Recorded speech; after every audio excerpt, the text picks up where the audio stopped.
Donc, nous allons rester dans le monde du handicap, puisque je travaille sur l'approche éthique de l'assistance respiratoire invasive par trachéotomie chez les enfants qui sont atteints d'amyotrophie spinale infantile de type 1. Donc, comme l'a rappelé tout à l'heure Monsieur le Président, je suis cadre infirmier dans le pôle pédiatrie à l'hôpital Raymond Poincaré de Garches. Et au sein de ce pôle pédiatrie, il y a une unité, un centre de référence des maladies neuromusculaires où sont suivis les enfants qui sont atteints d'amyotrophie spinale infantile. C'est un nom un petit peu long et difficile à comprendre quand on l'entend pour la première fois, surtout pour les parents, mais c'est très simple. Je vais vous expliquer de quoi il s'agit. Ce sont donc des maladies neuromusculaires qui vont paralyser l'enfant petit à petit, et quand les paralysies musculaires vont toucher les muscles respiratoires, le pronostic vital de l'enfant va être mis en jeu. Et il y a la possibilité, pour éviter le décès de l'enfant, de mettre en route une assistance respiratoire et de faire une trachéotomie. Les enfants sont reliés après à une machine qui assure ce que les muscles respiratoires ne peuvent plus faire. Donc là, je vous ai mis une classification internationale des amyotrophies spinales, et donc je travaille uniquement sur le type 1. Comme vous le voyez, c'est un début très précoce et on situe l'âge naturel de décès avant l'âge de 2 ans.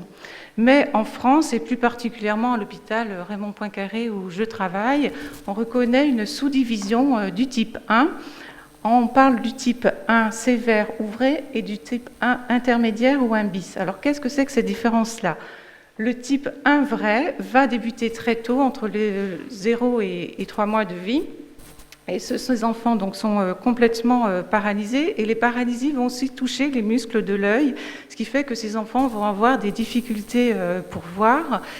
Et donc il n'y a pas la possibilité de mettre en place un moyen de communication. Et puis aussi, on s'est aperçu qu'il peut aussi y avoir des atteintes au niveau du tronc cérébral, ce qui fait que même si ces enfants sont trachéotomisés, ils peuvent après mourir d'une mort subite. Donc là, la communauté scientifique internationale est relativement d'accord. Ces enfants, généralement, ne sont pas trachéotomisés. Mais où il y a discussion éthique, c'est quand on parle des enfants qui sont atteints du type 1 intermédiaire, aussi appelé 1 bis. Donc là, la pathologie va démarrer un tout petit peu plus tard, entre 3 mois et 6 mois. Ces enfants n'auront pas d'atteinte au niveau des yeux, donc ils ont une vue tout à fait normale, et ils vont pouvoir garder une petite mobilité au niveau des membres supérieurs, des mains et des membres supérieurs. Ce sont des enfants qui communiquent très facilement, et en général, ils ont une communication orale satisfaisante. Donc voilà, c'était important de vous expliquer de quoi on parle, parce que c'est important de comprendre l'enjeu éthique après. Donc là, je vous ai mis un schéma qui représente très facilement, visuellement, les différents types d'amyotrophie spinale. Et tout de suite, ce qui saute aux yeux, c'est que le type 1, on voit bien que l'enfant est totalement paralysé. Et chez le type 2 ou le type 3, c'est quand même pas les mêmes atteintes. Donc là, le schéma d'une trachéotomie, je ne sais pas si tout le monde sait, donc on fait un petit trou ici, on place une canule. Et ensuite, quand l'enfant est relié à un respirateur, donc il y a un tuyau qui part de la canule et qui est relié au respirateur qui se trouve derrière le fauteuil roulant. Là, on va faire un petit saut en arrière, on va repartir à l'Antiquité. Je vous ai mis un extrait de l'Apologie de Socrate par Platon, parce qu'il y a vraiment une phrase qui m'interpelle dans cet extrait.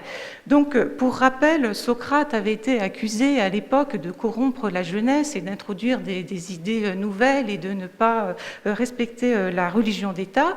Pour cela, il avait été jugé et condamné à mort.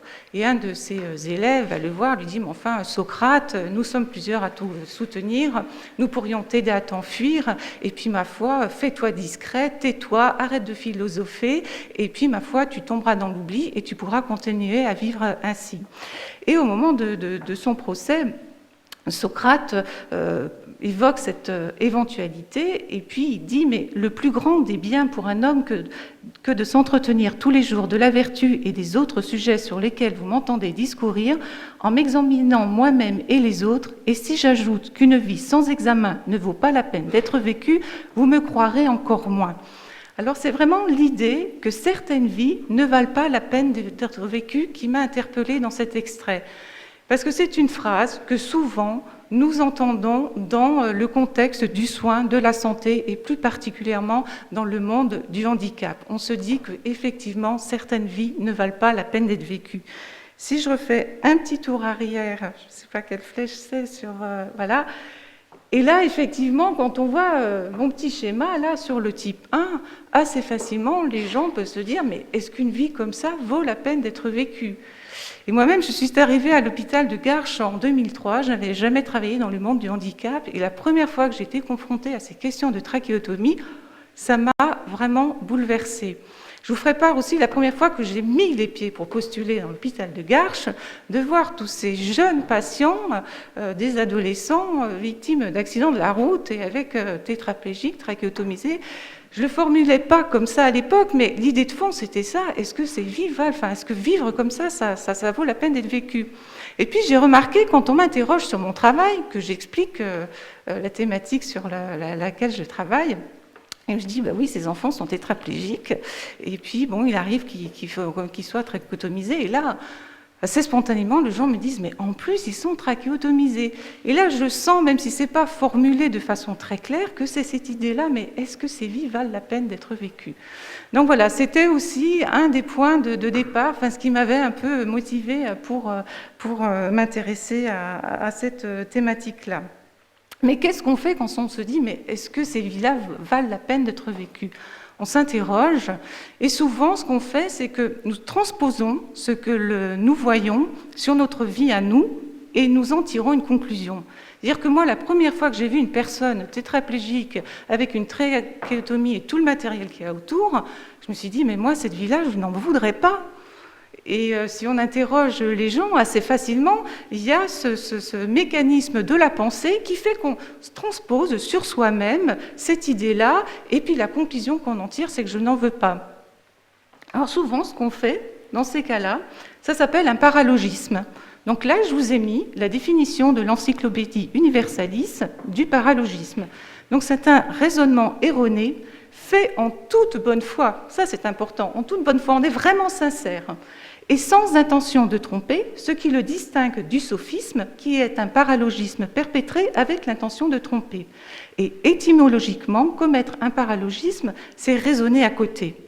Et donc, ces déductions que l'on tire en disant « mais moi, je ne voudrais absolument pas vivre comme ça », on fait donc un paralogisme, et on se dit « mais au nom du non-acharnement thérapeutique, au nom de la limitation des soins », il est mieux pour ces enfants-là de ne pas les trachéotomiser et avoir une position un peu dogmatique qui empêche de nous interroger sur la situation singulière de chacun. Alors c'est pour ça que ce paralogisme peut représenter une menace pour ces enfants-là.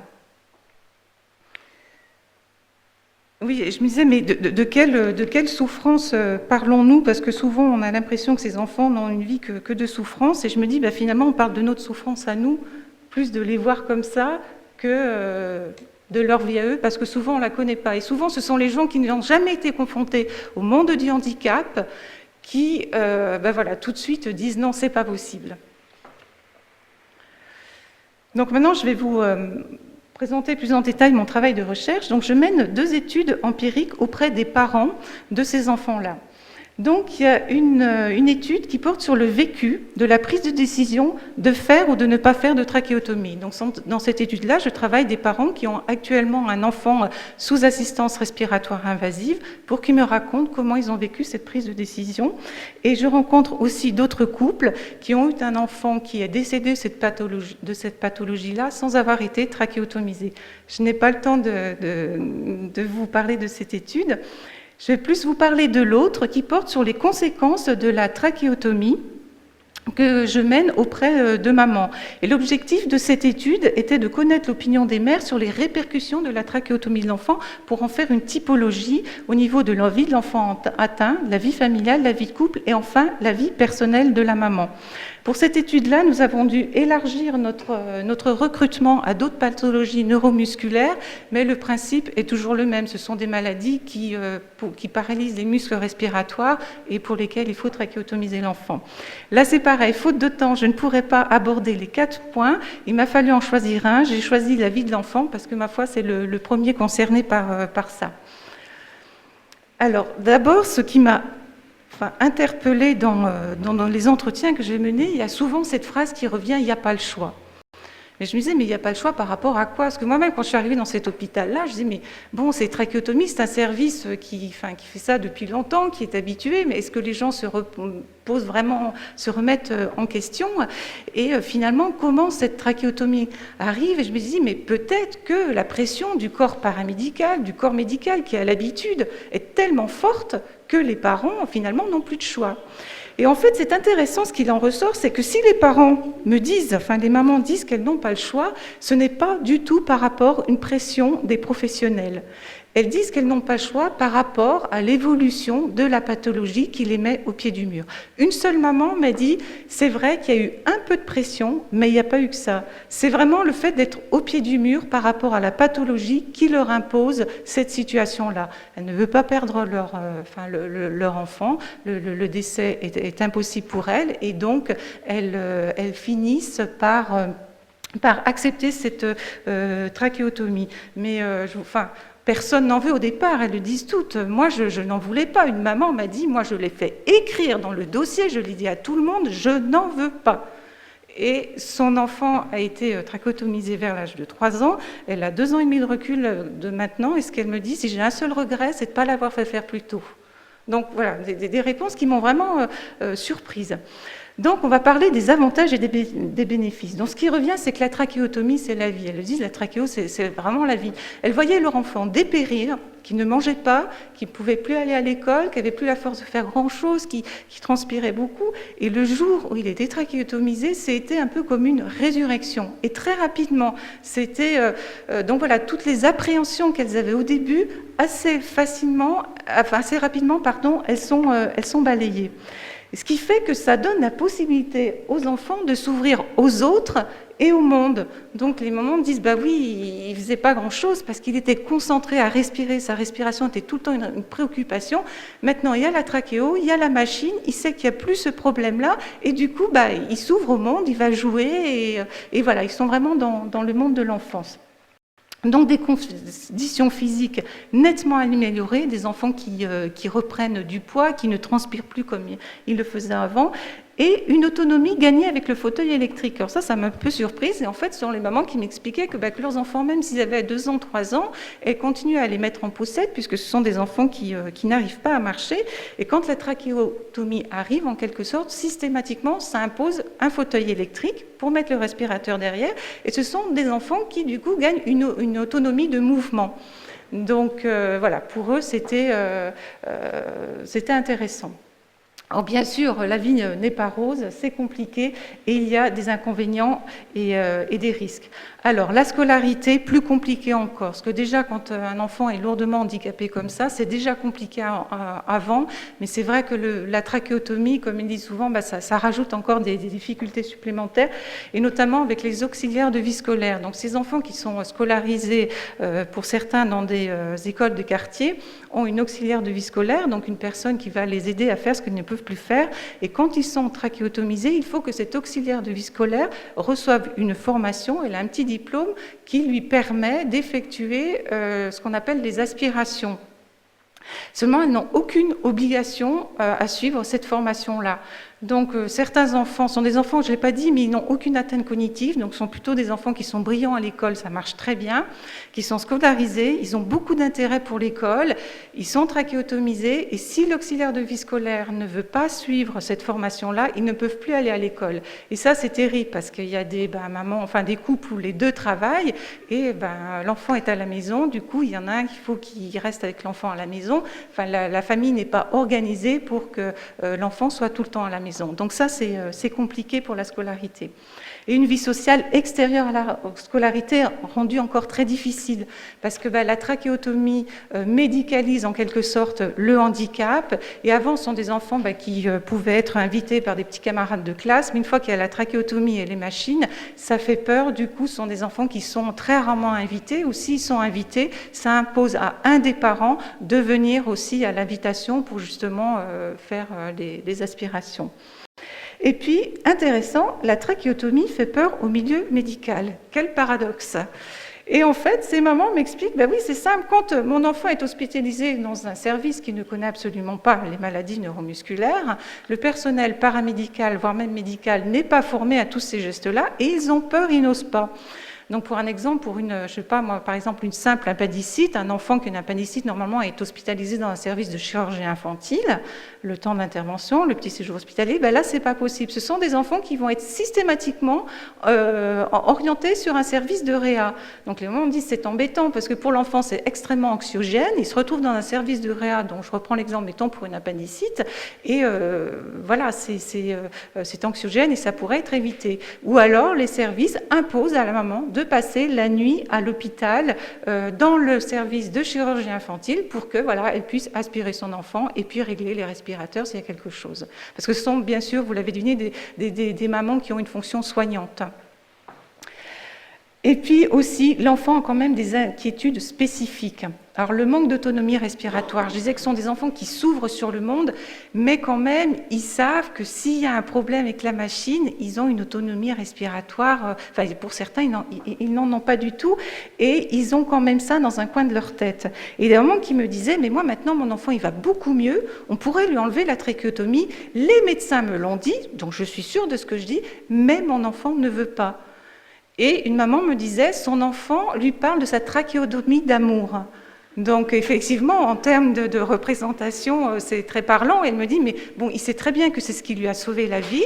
Donc sa trachéotomie d'amour, comme il l'appelle, il veut absolument la garder et il ne veut pas qu'on l'enlève. Et ça casse les pieds aux parents, parce qu'ils aimeraient bien, eux, des fois, se feraient du matériel en moins, mais les enfants ne veulent pas. Et puis, ce sont quand même des enfants qui ont un caractère méfiant. Mais voilà, c'est toujours lié au manque d'autonomie respiratoire. C'est-à-dire qu'avant d'aller jouer, de s'éloigner un petit peu de la maman, ils s'assurent que la personne avec qui ils vont être est capable d'assurer les gestes d'urgence ou s'il y a besoin de faire quelque chose. Donc voilà, juste ces petits points. Tout n'est pas là, mais nous n'avons pas le temps de tout développer. Et puis, de l'avenir. Avec ces mamans, je leur demandais, mais alors, comment projetez-vous la vie pour votre enfant? Alors, il y a des mamans pour qui c'est très difficile à projeter, c'est même impossible. Elles disent, vous savez, c'est tellement compliqué tous les jours que moi, l'avenir, je n'y pense même pas, je me focalise sur au jour le jour et ça me suffit comme ça. Et puis, il y a des mamans qui projettent vraiment leur enfant dans l'avenir avec une vie étudiante, une vie professionnelle. Et là, je vous ai mis l'extrait d'un verbatim parce que je le trouve extrêmement riche. Donc, cette maman parle de sa fille trachéotomisée et me dit « Ma fille, je ne sais pas d'où elle a entendu ça, elle m'a dit qu'elle était inutile. Ça m'a profondément choquée. J'ai eu une autre conversation lui disant que je ne vois pas en quoi elle serait inutile. Elle peut faire le choix d'être inutile. Je connais des gens inutiles, moi, qui ne sont pas handicapés du tout, d'ailleurs, qui seraient parfaitement capables de travailler et qui ont fait le choix, par incapacité ou par manque de volonté, de se mettre en retrait de la société et de ne participer en rien à la société qui les entoure. Elle peut faire aussi un autre choix et ça n'a absolument rien à voir avec le fait d'être en fauteuil ou pas. Elle peut très bien être utile, elle peut servir. Là, je prends des exemples comme Stephen Hawking qui a un handicap très très lourd et on ne peut pas dire qu'il soit inutile. Il a inventé des tas de choses, il a créé des concepts, il a été à l'origine de l'existence de technologies qui n'existaient pas sans lui.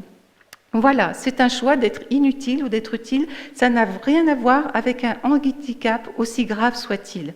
Ils ne sont pas touchés par un handicap mental où la capacité de créativité et d'innovation est altérée, mais dans le cas de mes enfants, parce que cette maman a 2 enfants atteints, pas du tout. Donc, il ne leur manque rien, et bon, c'est moi qui ai rajouté en analysant le verbatim, mais elle insiste vraiment sur le rien, pour participer activement à la société. Après, ça peut poser des problèmes d'adaptation de locaux, d'adaptation de temps, de fatigabilité ou de personnel médical nécessaire pour aspirer ou n'importe. Ça peut poser des questions de logistique, mais les empêcher de participer, non. Il n'y a rien qui les empêche de participer à l'évolution d'une société. Après, ce sera dans leur tête. Je ne maîtrise pas non plus ce que eux feront de leurs envies ou de leurs sentiments de frustration par rapport à leur handicap physique. Ils feront leur choix. Donc, on voit vraiment une maman qui projette son enfant citoyen dans la société. Et là, comme la Fondation s'intéresse aux questions d'éthique et de solidarité humaine, on voit bien que la solidarité humaine, pour créer une place dans la société pour ces enfants, est absolument indispensable. Et je terminerai par cette photo parce qu'elle représente vraiment comme quoi la trachéotomie, c'est la vie. Je vous remercie pour votre attention et encore merci à la Fondation pour l'intérêt que vous avez porté à mon travail.